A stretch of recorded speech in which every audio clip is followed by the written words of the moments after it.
Il n'y a pas beaucoup d'options. C'est autre chose. Il y a beaucoup d'options. 51% des hommes noirs sont célibataires et sans enfants. 64% appartiennent à la classe moyenne. Vois ce qu'ils ne sont pas. Beaucoup d'entre eux sont laids. Oh non non non. Tout d'abord, regarde ça.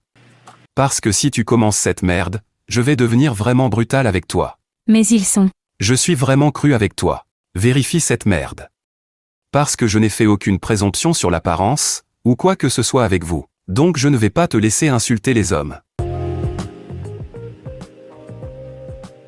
Tu ne peux pas. J'ai l'air en désordre maintenant. Mais je ne pense pas devoir me contenter d'un homme que je ne trouve pas. D'accord, faisons-le. Que vous évalueriez-vous sur une échelle de 1 à 10? Juste ton visage. Vous ne pouvez pas en utiliser 7. Un 10.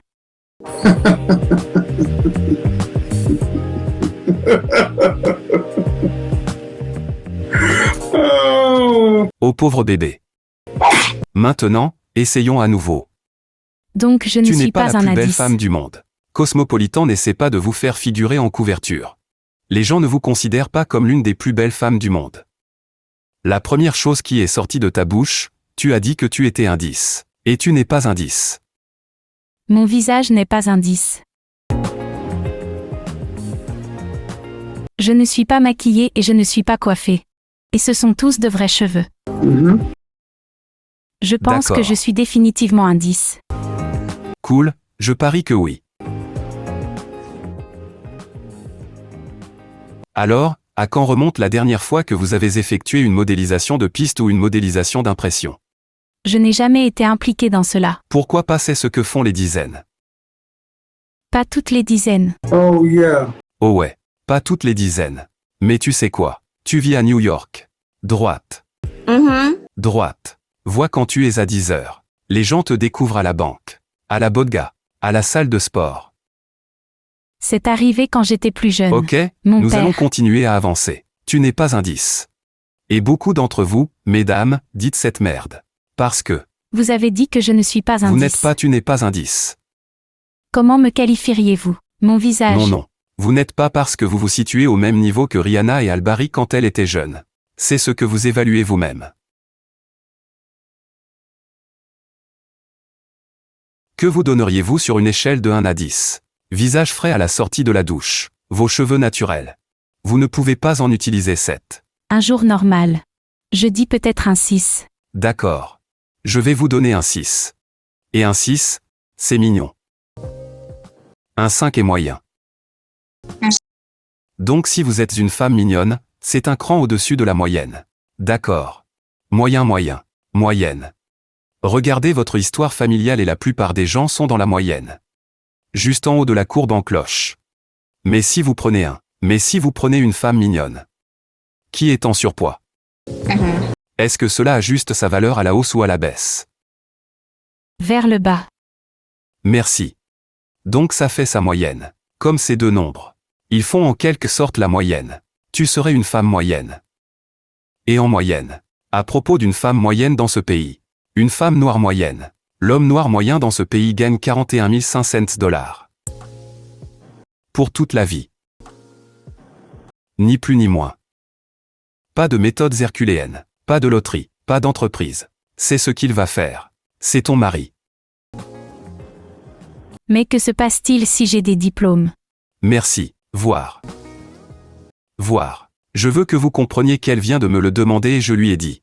Quelle est la valeur marchande d'une femme? Ces femmes pensent en fait qu'elles peuvent se valoriser davantage grâce à un diplôme. Cela ne fonctionne pas. Les hommes n'ont jamais choisi une femme en fonction de son diplôme. C'est pourquoi vous pourriez travailler des frites chez McDonald's. Mais si vous ressemblez à Kelly Rowland, vous pouvez épouser un millionnaire. Mais tu pourrais obtenir un diplôme de Harvard. Mais si tu ressembles à Prosciu, tu n'as rien à venir. Que vous classeriez-vous sur une échelle de 1 à 10? Vous ne pouvez pas en utiliser 7. Est-ce que je m'évaluerais? Juste ton visage. Mon visage quand je me réveille. 5. Mais quand je me ressaisis. 6. D'accord. Et quelle est ta taille? 5. La taille de la robe. Je suis désolée. La taille de votre robe. Un 3. D'accord. Donc ça fait de toi. Si vous vous donnez un 5, c'est la moyenne. Oui. Les femmes d'apparence moyenne ont donc tendance à ne pas avoir d'hommes à revenus élevés. Ils ont tendance à avoir des hommes moyens. Toi aussi. Arrête-toi là. Arrête-toi là. Arrêtez-vous là, respirez et digérez. Tu as 35 ans et tu peux regarder autour de toi et voir le monde. Vous n'avez pas tendance à voir des hommes aux revenus plus élevés avec des femmes d'apparence moyenne. Hors déchirure. Si vous les voyez. Ils les ont eus. Ils ont eu leur femme d'apparence moyenne quand ils étaient tous les deux très jeunes et il a gravi les échelons. Mais un homme qui gagne le genre d'argent dont vous parlez ne convient pas à une femme d'apparence moyenne. Et je pense que c'est quelque chose que les hommes sous-estiment vraiment lorsqu'ils choisissent un partenaire. Ils cherchent qui ils veulent. Et ils pensent qu'ils peuvent changer une femme. Et ils pensent s'ils traitent bien une femme. Si vous la courtisez correctement, elle est tout à toi. Mais je dis toujours que votre compétition est son enfance. Si elle a eu une enfance chaotique, vous pouvez lui donner et lui offrir le plus de capacité qui soit. Mais elle le rejettera. Elle cherchera le chaos. Et elle glorifiera la chimie. Alors que si vous choisissez quelqu'un qui a eu une éducation stable. Gros bisous. Quand vous lui donnez de l'amour, elle vous rend l'appareil. Mais quand vous le donnez à quelqu'un qui vient d'un foyer brisé. Et un fond cassé. Lorsque vous lui donnez de l'amour, elle le sabote. Des épouses déguisées en moutons. Donc ce sont des femmes qui ont peut-être un mari. Comme une épouse. Ils ont une bague. Comme une épouse. Une épouse, ils pourraient même ressembler à une épouse. Et ils enseignent généralement mal à leurs filles. Les femmes âgées d'environ 35 à 55 ans sont ce que j'appellerais les pires épouses que nous ayons jamais eues dans l'histoire. C'est la dernière génération de femmes qui se sont mariées entre 20 et 30 ans. Et généralement, ils ont tous égaré leurs filles. Et a donné de terribles conseils en matière de rencontres. Question plus importante. Parce que vous avez des normes élevées pour votre homme. Droite. Qu'es-tu prêt à lui offrir?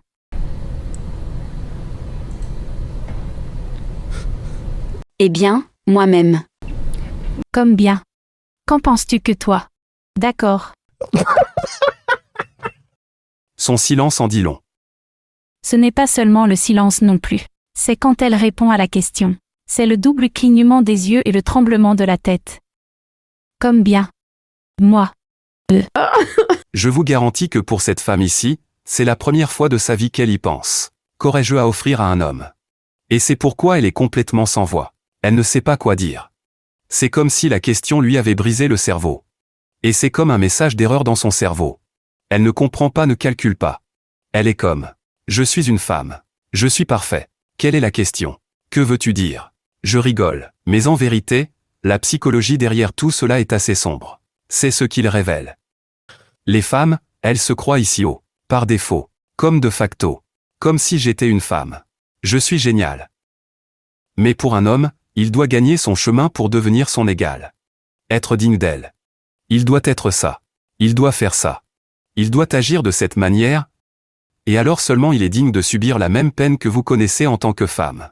Il fait assez sombre. Et plus je vais expliquer ici, pire cela semblera. Dans cette vidéo, je vais expliquer les relations d'une manière que vous n'avez probablement jamais entendue auparavant.